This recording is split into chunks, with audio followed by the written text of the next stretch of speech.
Seja muito bem-vindo ao programa Adoração, o seu encontro com a Palavra de Deus. Muito prazer, meu nome é Tade Venite, sou pastor adventista e estou aqui para conversar com você e estudar a Bíblia contigo. Pode ser? Você topa estudar a Bíblia comigo hoje? Então, neste momento especial, eu já digo para você, se você tiver uma Bíblia próxima aí, pega ela para a gente estudar. No livro de Gálatas, capítulo 6, verso 17, diz assim: ninguém mais me moleste, porque eu trago no corpo as marcas de Jesus. Paulo, ele agora diz que ele carrega marcas, e a grande pergunta de hoje é: que marcas que são essas? Hoje a gente vai aprender sobre um elemento fundamental para aqueles que querem viver aqui nesse mundo como filhos de Deus, que é a presença do Pai é mais importante que as bênçãos desse mundo. Seja bem-vindo ao programa Adoração, o seu estudo com a Palavra de Deus.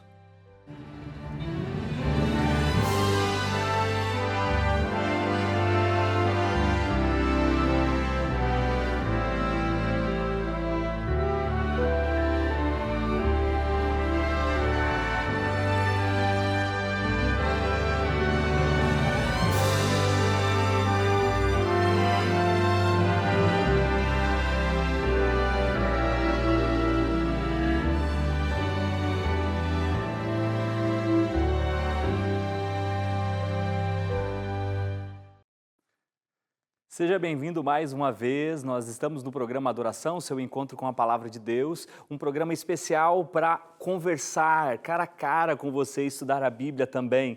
De maneira especial, esse programa tem o objetivo de te ajudar a estudar também em casa.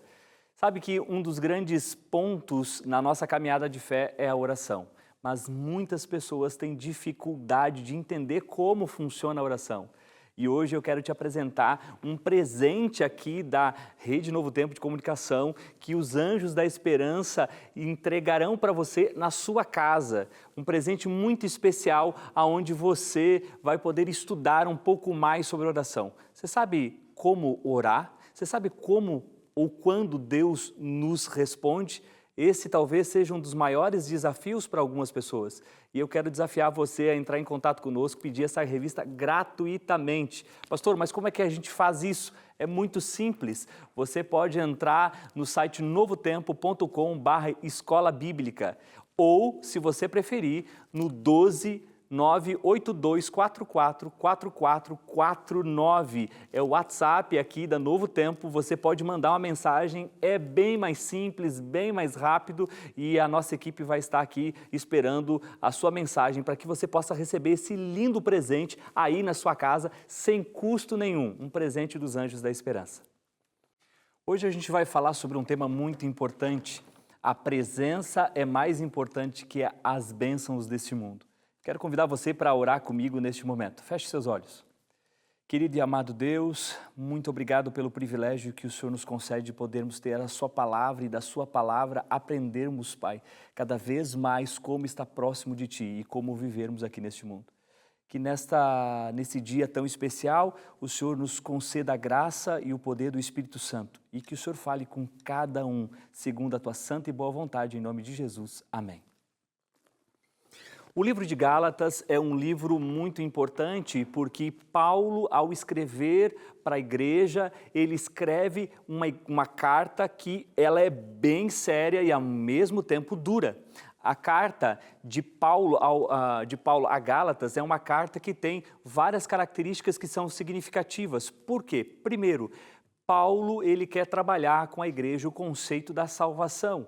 A igreja que tinha se convertido, grupo dos cristãos que estavam surgindo, tinha se convertido ao Senhor Jesus Cristo, ao cristianismo, e agora eles estão passando uma luta onde os judaizantes estão dizendo que eles precisam fazer algumas coisas para que de fato eles possam ser considerados filhos de Deus. E uma delas é a circuncisão. Mas Paulo, na carta de Gálatas, a carta a Gálatas, ele agora vai trabalhar de forma dura a justificação pela fé, a salvação em Cristo Jesus, um momento que você não precisa fazer nada para que de fato você possa ser salvo, porque já foi feito na cruz do Calvário. E quando Paulo trabalha esse aspecto da justificação no livro de Gálatas, Paulo ele termina a carta dizendo a frase muito impactante: ninguém mais me moleste porque eu trago no corpo as marcas de Jesus. Em outras palavras, ele está dizendo assim, olha, eu já mostrei para vocês que a salvação é em Cristo Jesus. Não existe uma outra forma de salvação a não ser por Cristo Jesus. Então ninguém mais me moleste, ninguém mais me perturbe, ninguém mais me incomode, porque eu sim trago no corpo as marcas de Jesus. E aí poderia vir a pergunta, que marcas que são essas? Quando você vai para o livro de 2 Coríntios, no capítulo 11, Paulo também está trabalhando um conceito sobre os superapóstolos. E Paulo ele vai trabalhar nesse momento sobre essas marcas. E eu queria que você abrisse a sua Bíblia ali para ler comigo. 2 Coríntios, capítulo 11, a partir do verso 23. Falando desses superapóstolos ou falsos apóstolos, Paulo vai dizer o seguinte, a partir do verso 23. São ministros de Cristo? Falo como se eu estivesse fora de mim. Afirmo que eu sou ainda mais. Olha o que Paulo diz, sou ainda mais. Mas mais o que, Paulo? E o texto continua. Em trabalho muito mais, em prisões muito mais, em açoite sem medida, em perigos de morte muitas vezes. Uau! Verso 24, 5 vezes recebi dos judeus uma quarentena de açoites menos 1. 5 vezes recebi uma quarentena de açoites menos 1, 40 menos 1, 39. 39 vezes 5, 195 açoites. Paulo tinha as marcas de Jesus ou não tinha? Com certeza ele tinha. Paulo levou 195 açoites. Em açoites nós não temos que discutir. Paulo foi quem levou mais açoites. Jesus Cristo sofreu muito mais por nós porque ele carregou sobre si os nossos pecados. Mas segundo os evangelhos, Jesus levou em torno de 80 açoites. Paulo levou 195 açoites. E ele continua dizendo, a partir do verso 25, 3 vezes fui açoitado com varas, 1 vez fui apedrejado, 3 vezes naufraguei, fiquei 1 noite e 1 dia boiando no alto mar. E ele continua, em viagens muitas vezes, em perigos de rios, em perigos entre assaltantes, em perigos entre patrícios, em perigos entre gentios, em perigos na cidade, em perigos no deserto, em perigos no mar, em perigos entre falsos irmãos. Uau! Que marcas Paulo carrega? Bom, 2 Coríntios está dizendo que Paulo levou várias marcas no seu corpo. E ele conclui dizendo no verso 27 o seguinte, em trabalhos e fadigas, em vigílias muitas vezes, em fome e sede, em jejum muitas vezes, em frio e nudez. Quando eu olho para esse currículo de Paulo, não sei você, mas eu começo a olhar para a minha jornada e eu percebo que eu não carrego essas marcas que Paulo carregava. Possivelmente, se eu tivesse passado por isso, possivelmente, talvez eu até teria abandonado o Evangelho, por sofrer por causa de Cristo, da forma como Paulo sofreu. Por quê? Porque a gente está acostumado com um Evangelho fácil demais, simples demais. Quando a gente olha para a história de Paulo e para esse currículo de Paulo, isso me arrepia. Mostra o quanto Paulo estava entregue para a vida de Deus aqui nessa terra. Mas talvez você esteja se perguntando, pastor, existe mais elementos dentro do currículo de Paulo? Bom, as cartas de Paulo, existem vários temas que Paulo trabalha sobre essas marcas, mas eu quero levar você à história de Paulo e Silas em Atos capítulo 16. Vamos lá? Você está com a sua Bíblia aí, abra sua Bíblia em Atos 16. Atos 16 conta uma história muito interessante. Paulo foi enviado por Deus para pregar em Filipos, e na cidade de Filipos, Paulo agora começa essa jornada de pregação e ele encontra a primeira ovelha, vamos dizer assim, lá em Filipos. E quando ele está em Filipos, ele está pregando lá, ele sai, se recolhe para um canto para oração, ele vê mulheres ali e Paulo começa a pregar e a primeira mulher que aceita nessa região é Lídia. Lídia aceita e agora ela e a sua casa são batizadas em nome do Senhor Jesus Cristo. Amém? A história aqui está funcionando de forma tremenda. Deus está usando Paulo, está usando Silas. Possivelmente Lucas está junto e também Timóteo, segundo os estudiosos, que os dois também estão nessa jornada missionária aqui na cidade de Filipos. Só que A história diz que quando Paulo ele começa a pregar, Paulo ele vai para esses lugares de retiro e começa a ensinar sobre o Senhor Jesus Cristo, o caminho da salvação, existe uma mulher que está possuída de espírito imundo e ela começa a dizer: esses são filhos de Deus, filhos do Deus Altíssimo. Ela começa a declarar, e isso acontece várias vezes, e Paulo fica incomodado. Fica incomodado ao ponto que Paulo agora decide expulsar esse espírito imundo dessa mulher e em nome de Jesus, agora esse espírito imundo não está mais nessa jovem. Interessante, para que você possa entender de fato o que está acontecendo aqui, é que a cidade de Filipos ficava perto de uma cordilheira onde tinha algumas cavernas que tinham pedras preciosas, ouro e prata, e possivelmente os trabalhadores de Filipos, os moradores de Filipos iam para essas cavernas e pegavam essas pedras preciosas, e possivelmente eles gastavam ali no seu dia a dia. E uma das formas que esses homens trabalhadores, essas pessoas gastavam era com essa jovem, que Paulo acabou de expulsar o inimigo dela.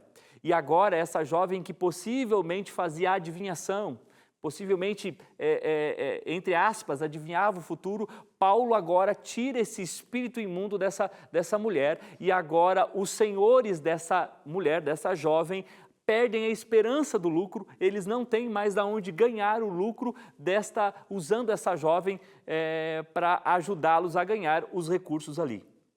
Mas o texto vai dizer que quando eles descobrem que a esperança do lucro se foi, eles pegam Paulo e Silas. E é neste momento que eu quero ler com você essa parte. Vamos ler comigo? A partir do verso 19 diz o seguinte, diz assim: quando os donos da jovem viram que havia desfeito a esperança do lucro, porque agora o espírito não estava mais nessa jovem, agarraram Paulo e Silas e arrastaram para a praça à presença das autoridades, levando aos magistrados, disseram: esses homens, sendo judeus, perturbam nossa cidade, propagando costumes que não podemos aceitar nem praticar, porque somos romanos.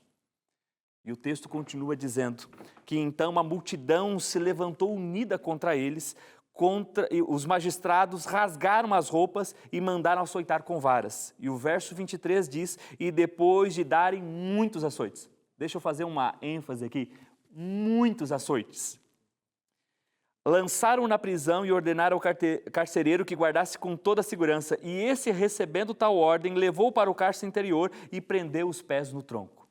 Que cena, hein? Isso é muito forte. Paulo e Silas foram chamados por Deus para pregar na cidade de Filipos. As coisas estavam dando certo, mas o que acontece é que agora Paulo e Silas são arrastados pela praça da cidade. Possivelmente os seus corpos ali machucados pelas pedras, e agora eles começam a dar açoites, varadas em Paulo e Silas. E o texto diz que foram muitos açoites, muitos açoites. Bom, eu no lugar de Paulo e Silas, eu me perguntaria se de fato Deus estaria presente. Porque, de fato, às vezes a gente não fica pensando quando as coisas estão erradas, a gente não se pergunta se Deus está conosco. Sabe, às vezes a gente tem usado um termômetro para medir a nossa fé e a presença de Deus conosco. Quando tudo está bem, Deus está conosco. Mas quando tudo está dando errado, a gente acha que Deus não está mais conosco. E esse é o cristianismo de hoje. Às vezes as pessoas estão mais preocupadas com aquilo que elas estão recebendo e elas, quando têm algum problema, acham que Deus não está cuidando delas. E aqui existe uma grande verdade que eu preciso falar para você. Mais importante que as bênçãos desse mundo, mais importante que as coisas desse mundo, é a presença de Deus. A Bíblia vai dizer que Paulo e Silas são lançados na prisão. Será que tinha ar-condicionado? Com certeza não. Será que tinha uma caminha confortável? Com certeza não. Paulo e Silas foram lançados na prisão e o texto bíblico diz que eles foram presos com os pés no tronco. Quando eu trabalhei em Minas Gerais, um dia eu decidi almoçar, era um domingo, eu fui almoçar num restaurante e era bem bonito o local, as mesas ficavam embaixo das árvores assim, E a gente foi muito bem servido, um almoço bem gostoso, mas no final do almoço a gente tinha que entrar para pagar o almoço ali e tinha que entrar no casarão. Você sabe que a região sul de Minas Gerais é uma das maiores plantadoras de café e depois de um tempo alguns casarões foram abandonados e outros se tornaram restaurantes. Nesse local que eu fui, se tornou um restaurante, mas quando eu entrei para pagar, numa das paredes tinha vários objetos de torturas de escravo. Nesses objetos de torturas de escravo existia o tronco mineiro. Existem dois tipos de troncos mineiros. Um que era um palanque cravado no chão e o escravo era amarrado ali, e outro era com 4 furos, foi esse que eu vi exposto numa das paredes. Existiam vários objetos, mas esse me chamou a atenção. Esse tronco mineiro tinha 4 furos. O escravo era preso e o seu estômago era apertado e as suas costas eram expostas e ele muitas vezes era judiado, machucado por ter desobedecido o seu patrão. Bom, na história que a gente acabou de ver, Paulo e Silas também foram presos com os pés nos troncos. Possivelmente eu, no lugar de Paulo e Silas, eu começaria a reclamar. Como assim? Eu vim pregar o evangelho, o Senhor me chamou para cá, Pai, e as coisas estão dando errado. Como assim? Como pode, Senhor, o Senhor permitir isso acontecer? Você já se fez essa pergunta algumas vezes? Você já se questionou se de fato Deus está com você quando as coisas estão erradas, quando está dando tudo errado, quando os planos não dão certo, quando você acha que agora Deus abriu uma porta e você descobre que essa porta não é uma porta e você começa a questionar Deus e interrogar Deus e você começa a olhar para a sua vida e será que de fato você está fazendo as coisas certas? Sabe por que isso acontece? Porque a gente está carregado de informação de um falso evangelho. O evangelho que diz que, de fato, você está com Deus quando tudo está bem. Esse é o evangelho do tempo de Jesus também.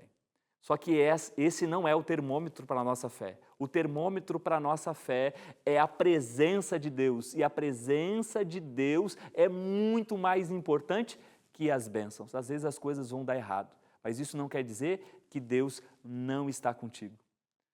Paulo e Silas estão na prisão e agora, nesta prisão, estão lá amarrados, presos com os pés no tronco e os dois estão deitados numa prisão úmida que não deveria cheirar bem, possivelmente existia desconforto. Paulo e Silas estão com as costas marcadas e agora estão na prisão e sabe o que acontece? Você já deve ter lido essa história, se você não leu, eu te desafio, leia ela. Ela é muito interessante. A Bíblia diz que Paulo e Silas começam a louvar o Senhor. Louvar o Senhor no meio da tristeza, no meio do sofrimento, no meio da dor. Louvar o Senhor. Como eu queria ver mais cristãos assim. Pessoas que estão caminhando para o reino de Deus, entendendo que mais importante é ter Deus do que as coisas. Amigo, por esse motivo é tão importante entender o que Davi vai dizer no Salmo 23. Por mais que eu ande pelo vale da sombra da morte, eu estarei contigo. Sabe, às vezes as coisas não dão certo mesmo. Mas isso não quer dizer que da sua boca não precisa sair louvor. Tem que sair louvor. Você tem que louvar a Deus, tem que agradecer ao Senhor, porque por mais que as coisas não estejam bem, a sua caminhada com Ele é muito mais importante que as coisas que você tem. E aí a gente começa a entrar num princípio. Que vida de fato nesse mundo, é necessário morrer para Ele. Porque se você quer viver, você precisa morrer para esse mundo. Morrer para as bênçãos desse mundo, morrer para as coisas que às vezes nos perturbam, nos machucam, às vezes até mesmo uma perseguição de alguém nos incomodando, a gente tem que entender que Deus anda conosco até mesmo no vale da sombra da morte. Deixa eu te dizer também, Paulo e Silas não só louvam a Deus, mas adoram Ele poderosamente. A Bíblia vai dizer que Paulo e Silas, ao louvarem a Deus, há um terremoto e as cadeias se abrem e os dois, Paulo e Silas, estão livres para correr. Só que Paulo e Silas agora, ao verem as cadeias abertas, os prisioneiros também têm a possibilidade de fugir e você sabe a história, Paulo e Silas não correm. Quando eu olho para essa história eu percebo que, poxa vida, eu preciso estar mais ligado com o Senhor. Porque na primeira oportunidade, você sabe o que eu ia pensar? Deus abriu as portas, deu oportunidade para mim fugir. Mas Paulo e Silas não fazem isso. Sabe por quê? Porque Paulo e Silas não estavam presos. Quem estava preso era o carcereiro e os soldados. Eles, de fato, estavam presos. Estavam presos para esse mundo, para o movimento desse mundo, para esse reino terreno, aonde mais importante é vencer o outro que, de fato, deixar as coisas para esse mundo para lá. É entender, de fato, que o nosso chamado para com Deus está além dessas coisas exteriores. Morrer para esse mundo, de fato, vai fazer você viver nele. Viver nele faz com que você seja um cidadão do reino dos céus.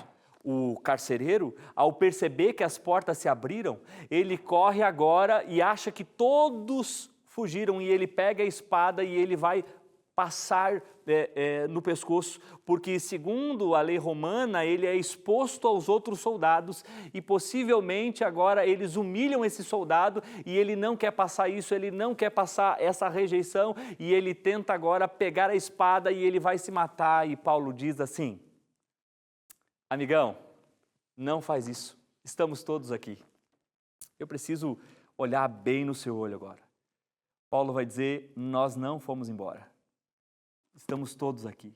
O carcereiro, então, ele pede uma luz e vai em direção a Paulo e Silas e ele faz a pergunta mais importante do universo. Para esse mundo aqui, a mais importante, mas ressoa para todo o universo. E a pergunta do carcereiro é: o que devo fazer para ser salvo? E Paulo dá a resposta mais importante para a salvação. Ele diz: crê no Senhor Jesus e serás salvo tu e tua casa. Naquela noite, o carcereiro teve uma conversão plena. Aquele que machucava, aquele que judiava, agora está curando as feridas de Paulo e Silas.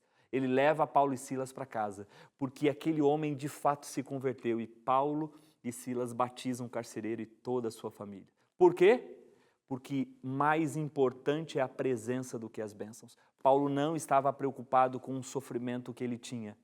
Não estava preocupado com aquilo que ele tinha passado. Por quê? Porque para Paulo, ele não estava preso, mas sim aqueles que não entenderam ainda que esse mundo é que de fato nos prende. Quando você entender que esse mundo tem nos prendido, quando você entender que esse mundo tem nos enlaçado, quando você de fato entender que está na hora de abandonar algumas coisas que têm te prendido aqui, de fato você vai viver. Existe um autor brasileiro, cristão, que ele escreveu um livro chamado Deus Não Está Morto. Deus não está morto, não, corrigindo. O Deus que destrói sonhos. O nome desse autor é Rodrigo Bibo e ele diz uma frase que eu acho interessante nesse livro. Ele diz assim: olha, nós não estamos vivendo em tempos de coroa, mas de bacias e toalhas. Que frase bonita. É uma grande verdade. Nós estamos vivendo não em tempos de coroas, mas de bacias e toalhas. É quando você se abaixa, é quando você se curva, é quando você alivia o fardo do outro, por mais que você sofra. E essa é a grande verdade, porque aqui está o princípio que revela a vida de Paulo. Paulo entendeu de fato que a presença de Deus era mais importante que as bênçãos desse mundo. Quando você vai para o livro de Daniel, também existe os jovens que foram jogados na fornalha ardente. E aí eu faço uma pergunta para você e a pergunta é: eles morreram ou não morreram? Possivelmente você deve ter dito: não, eles não morreram. Deixa eu te dizer, eles morreram. Morreram para as coisas desse mundo.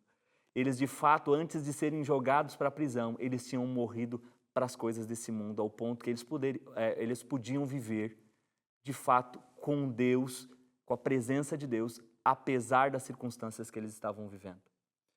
Só que a história não termina e eu gostaria de voltar com você em 2 Coríntios capítulo 11. Quando você vai para 2 Coríntios capítulo 11, a partir do verso 27. Você está aí com a sua Bíblia na mão? Então leia comigo a partir do verso 27 que diz o seguinte: em trabalhos e fadigas, ele está terminando o seu currículo. Em vigílias muitas vezes, em fome e sede, em jejum muitas vezes, em frio e nudez. Eu olho para essa expressão frio e nudez e eu começo a me perguntar, será que Paulo está lembrando da prisão aqui? Será que Paulo está mencionando aqui esse frio naquela prisão à noite, mas que ele ainda continuava adorando? Bom, vocês acabaram de ver o currículo de Paulo. Paulo disse um currículo lindo, mas esse não é o texto mais importante desse currículo. Você sabe qual que é o texto mais importante? É o próximo verso. O próximo verso é muito bonito. O verso 28 diz assim, ó, além dessas coisas exteriores, há o que pesa sobre mim diariamente, a preocupação com todas as igrejas. Paulo não estava preocupado com ele, Paulo estava preocupado com os outros. Por quê? Porque Paulo entendeu que presença de Deus é mais importante que as coisas deste mundo. Deus quer levantar um grupo de pessoas que entenda que está na hora de morrer para esse mundo para que de fato possa viver para Ele. Jesus está voltando, meu amigo. E você precisa abandonar algumas coisas que você está aí te prendendo para esse mundo e que talvez você está com dificuldade de abandonar. Você precisa largar, você precisa de fato romper com esse mundo. O reino de Deus, ele está vindo e ele vem buscar os seus filhos, os filhos que começaram a viver com Deus aqui, que a presença dele é muito mais importante que as coisas que eles têm.